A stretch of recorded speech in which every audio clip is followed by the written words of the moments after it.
Hello, bienvenue pour ce nouvel actionnat. Alors aujourd'hui, on va parler de vieillissement, un sujet qui a été gentiment proposé par Laurence. Le vieillissement, on en a un petit peu parlé du coup dans l'actionnat précédent qui parlait de la personnalité.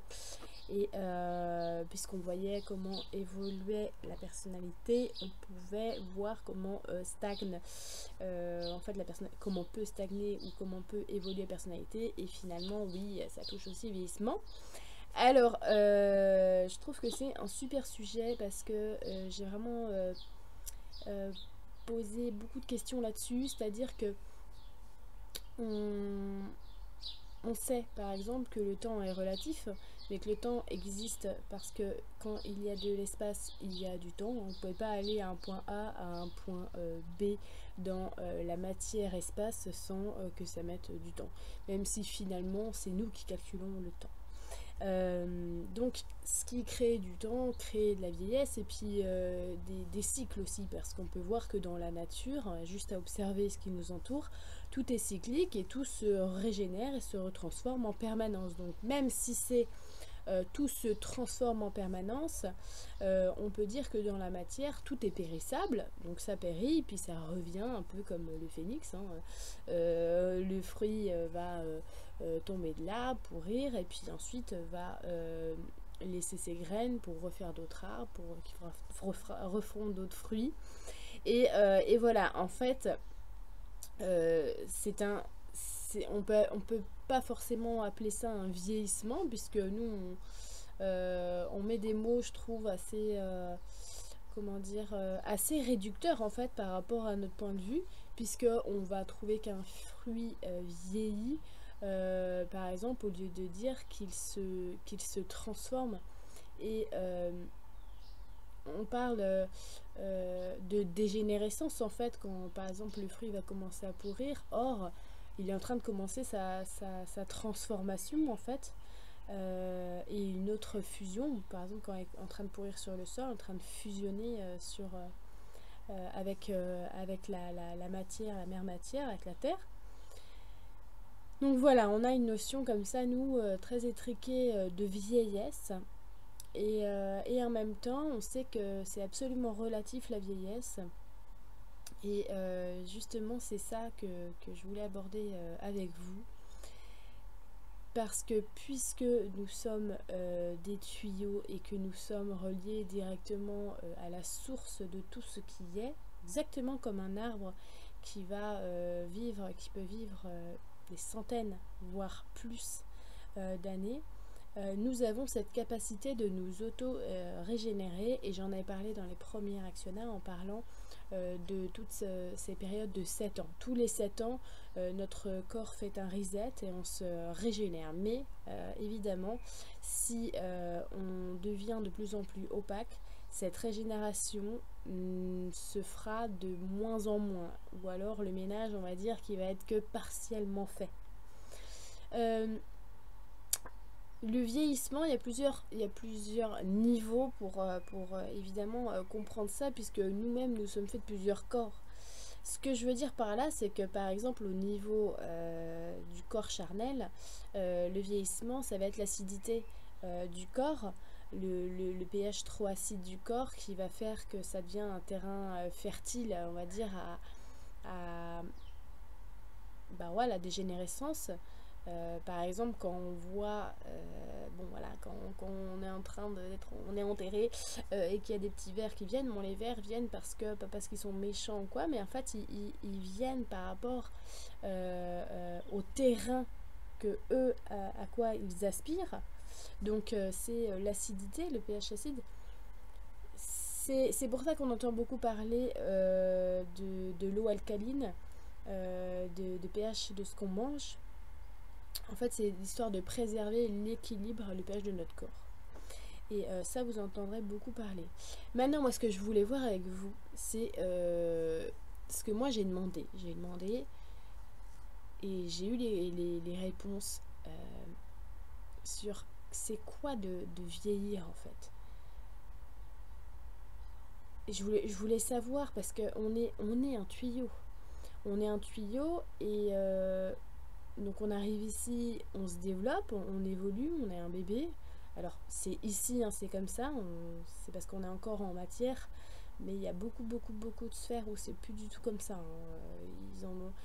Ils me disent souvent que c'est très délicat de revenir, de refaire tout en passant par le fait d'être un bébé parce que c'est un apprentissage qui est long et facétieux. C'est beaucoup de choses pour pas beaucoup de temps ici, on trouve. Ils trouvent parce que c'est très court notre passage ici et le temps qu'on met à apprendre juste à être autonome avec notre corps par rapport au temps global de notre vie, ils trouvent ça assez court et qu'on a souvent une mort prématurée, que ce soit par le fait qu'en fait on s'écoute pas du tout, par exemple les morts accidentelles. Il y a le fait aussi qu'on soit rappelé parce que c'est toute une conjoncture évidemment, mais les morts accidentelles, et je peux vous dire j'en ai connu encore récemment, c'est quand même moi je trouve que c'est quand même vraiment révélateur bah, de d'un monde où franchement les gens ils s'écoutent pas encore parce que franchement si tu écoutes tout le temps, si tu t'écoutes en permanence, tu peux pas avoir la tête dans le mental jusqu'à être complètement coupé. Et du coup, tu ne peux pas passer à côté de la bonne idée qui va faire que tu vas pas prendre la voiture à ce moment-là, mais à un autre moment, par exemple.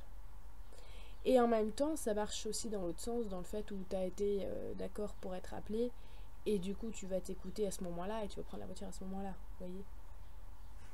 Voilà, donc ça, c'est... je parle le côté... tellement, il y a tellement de critères là-dessus.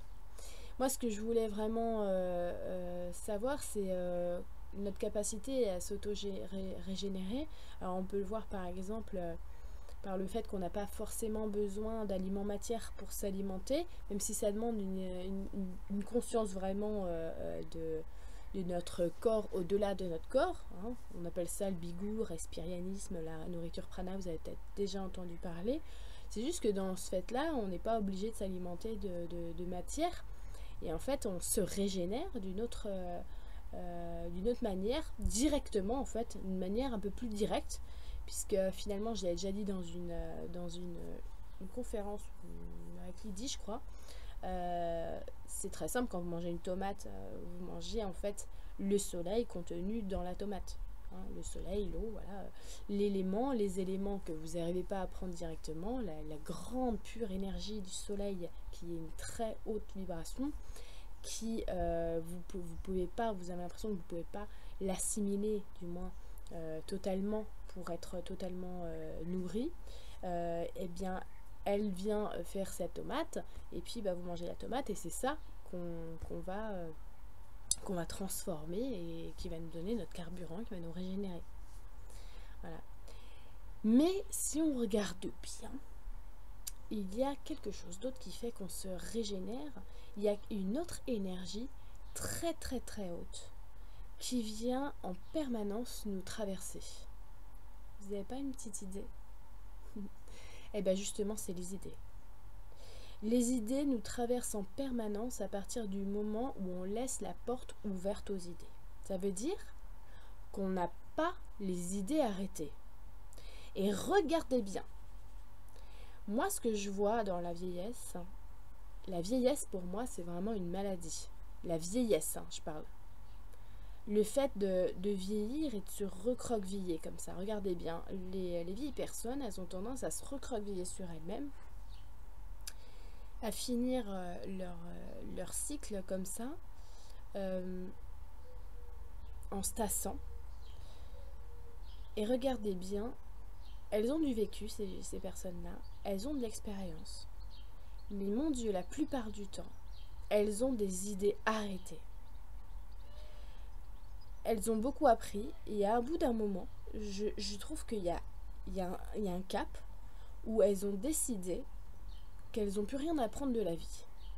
Et je pense franchement que c'est à ce moment-là que ça devient très grave, la vieillesse. Puisque cette haute énergie des idées qu'on reçoit normalement en permanence, qui nous traverse en permanence, eh bien, on lui dit stop. Et récemment, j'ai remarqué ça. J'ai fait une petite étude sur mon entourage. Et depuis 10 ans, ouais, ça fait à peu près 10 ans que du coup, voilà, j'ai eu un nouvel entourage, tout ça. Et j'adore regarder les gens, observer. Et j'ai commencé à voir que ces personnes-là que j'observais, elles commençaient à avoir plein d'idées arrêtées. Avant, c'était vraiment plus en mouvement parce que ces personnes-là, elles travaillaient. Et elles avaient déjà pas mal d'idées arrêtées, mais c'était plus ouverte et puis plus propice à la conversation. On pouvait plus parler. Et petit à petit, j'ai remarqué qu'il y avait plein d'idées figées tout à coup. Et justement, je me suis dit, mais ces idées figées, c'est comme si il y avait un jour une idée qui nous a traversé. On a fait une expérience. De cette expérience, on a appris ou non une leçon. Et de cette leçon, on en a fait une idée figée. Voilà. Et une idée figée, les idées arrêtées, voilà, comme vous voulez. Et du coup, on se laisse plus transpercer par un nouvel angle de vue, par des nouvelles idées. Donc, on est intéressé par toujours les mêmes choses. Et on préfère avoir les idées arrêtées plutôt que de creuser. Et ça, c'est fermer la porte aux très hautes énergies des idées, qui n'est autre que soi-même, le vrai soi. Le vrai soi, on l'éloigne. On n'écoute même plus. On écoute notre mental qui a déterminé, qui a fait des dossiers, qui a classé, rangé et qui a classé les affaires et qui veut plus rouvrir les dossiers. Et du coup, qu'est-ce qui se passe quand on vit dans le mental et on le vit dans toujours cette même mécanique en fait, parce que le mental, c'est quelque chose qui est créé à partir de la dimension dans laquelle nous sommes. Par exemple, si je peux parler là maintenant de manière, on va dire, linéaire, et c'est exactement la même chose. Si je peux penser de manière linéaire dans ma tête, comme je vous l'ai dit, c'est parce que quelque part il y a un espace-temps ici. Donc ça veut dire que je reste prisonnier en fait de ma dimension. Au lieu d'être tout, ça veut dire mon moi qui lui n'est prisonnier de rien du tout, je suis complètement prisonnière de ma propre création mentale. Et honnêtement, moi, comment dire, je m'observe au quotidien, j'observe vraiment, et ça je vous promets que c'est quelque chose à faire, mais vraiment pour se déboucher, c'est remarquer ses propres idées arrêtées. Vraiment, faut les remarquer. Faut regarder bien quand vous allez, je sais pas, vous allez faire les magasins, vous rencontrez des gens, regardez bien si vous avez des petits jugements à l'intérieur qui viennent, des idées arrêtées. Regardez bien qu'est-ce que vous pensez de quoi, par exemple. Quand vous êtes en train de, je sais pas, de faire une conversation sur les modes d'habitation, tiens, par exemple, si vous avez comme conversation, est-ce que vaut mieux louer, est-ce que vaut mieux acheter une maison, on a des opinions, mais oh mon Dieu qu'on a des idées arrêtées. Et malheureusement, ça fait partie de tout j'ai envie de vous dire, le quotient de vieillesse, quoi. Les idées arrêtées. Être figé, en fait. Parce qu'en fait, on se fige dans le temps. Il y a quelque chose d'autre, du coup, que j'ai remarqué. Du fait que on commence à avoir les idées arrêtées, par exemple, on va dire, c'était mieux à mon époque. Ou alors on va dire j'ai pas besoin de cette nouvelle technologie aujourd'hui. Par exemple, quelqu'un me dit ça. Oh oui, mais moi, les smartphones, j'en ai pas besoin. Bon, il sait pas se servir d'un ordinateur correctement. Internet, il connaît, mais il n'a pas le réflexe, on va dire, d'aujourd'hui. d'échanger, voilà. Il a pas, en fait, il n'est pas du tout dans la technologie de maintenant, donc dans son temps en fait.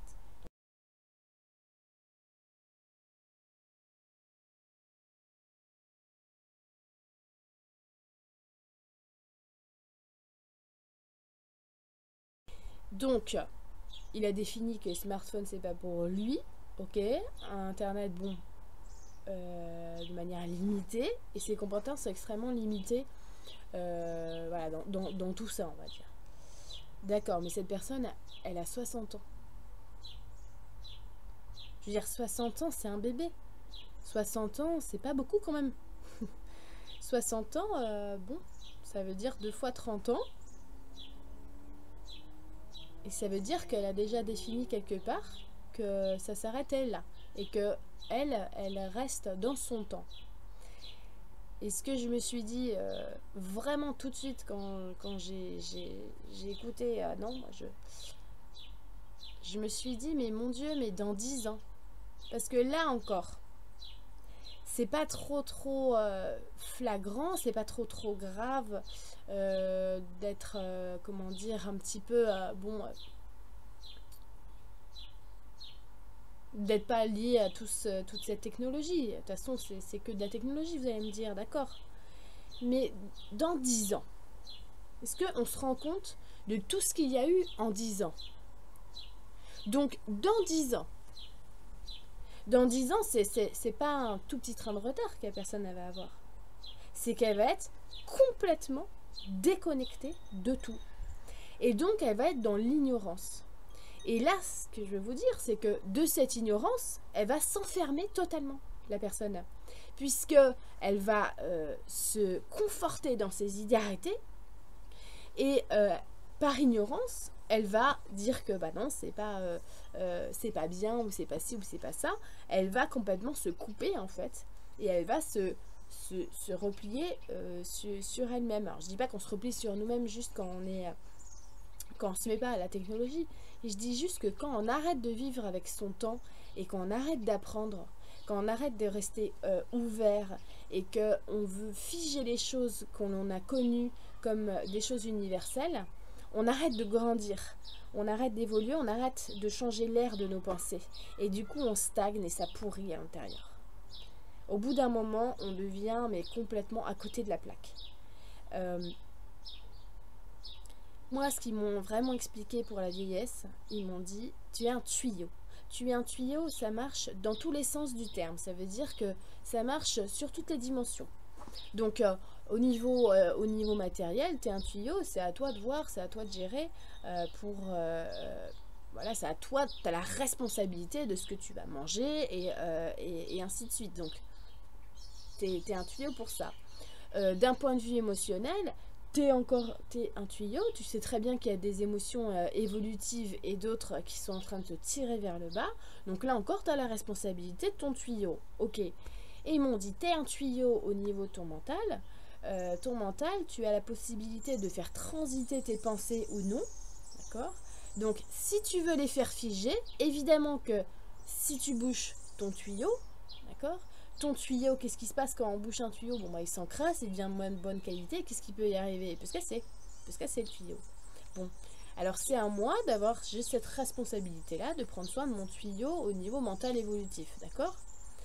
Eh bien, aussi à moi de prendre ma responsabilité de mon tuyau dans son grand niveau, ça veut dire son niveau de communication directement avec le moi supérieur, de la réception des idées. Et pour ça, eh ben, je ne peux pas boucher mon tuyau d'idées arrêtées.